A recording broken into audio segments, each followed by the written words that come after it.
Hi, this presentation is over Founding Father Peyton Randolph by me, Annie Neal.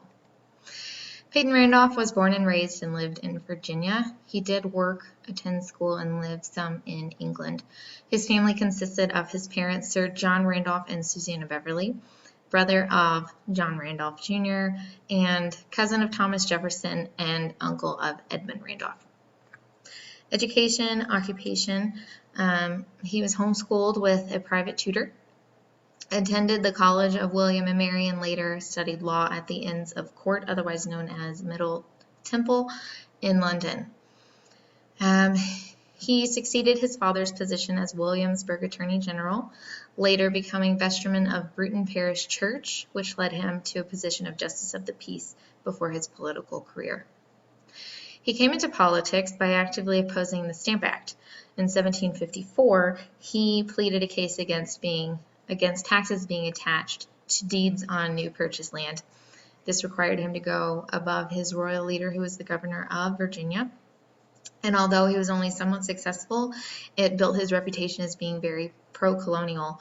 Shortly after, he became a representative of Williamsburg in the House of Burgesses. What makes him a founding father? He was the first president of the Continental Congress. He served in the First and Second Congress. He was a revolutionary leader, standing against his leaders, including the British, in order to rid of new taxes. His actions and beliefs actually put him on the British blacklist of people to be killed.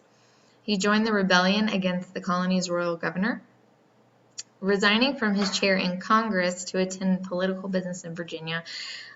He later, on his second time, resigned again to lead the movement against the colony's royal governor.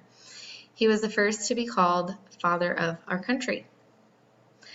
Was he a signer, framer, or contributor? He was a contributor. Unfortunately, he died before both Declaration of Independence and Virginia Declaration of Rights came to be.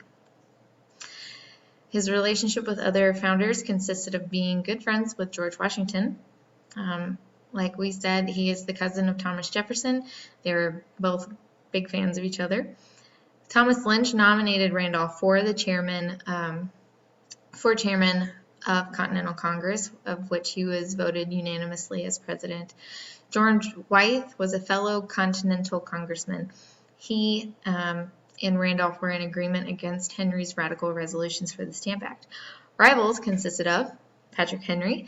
Although they were both opposing the Stamp Act, Henry was a radical, and they could not agree on resolutions for the Stamp Act.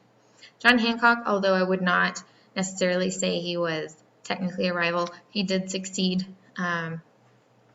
Randolph in his chair in Congress, which means that if Randolph would have lived and kept his position, we could be asking people for their Peyton Randolph instead of their John Hancock.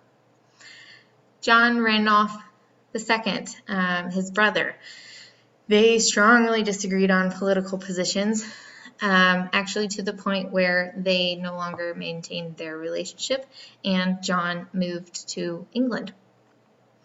Major writings, nothing aside from him writing the protest to the king for the House against the proposed Stamp Act.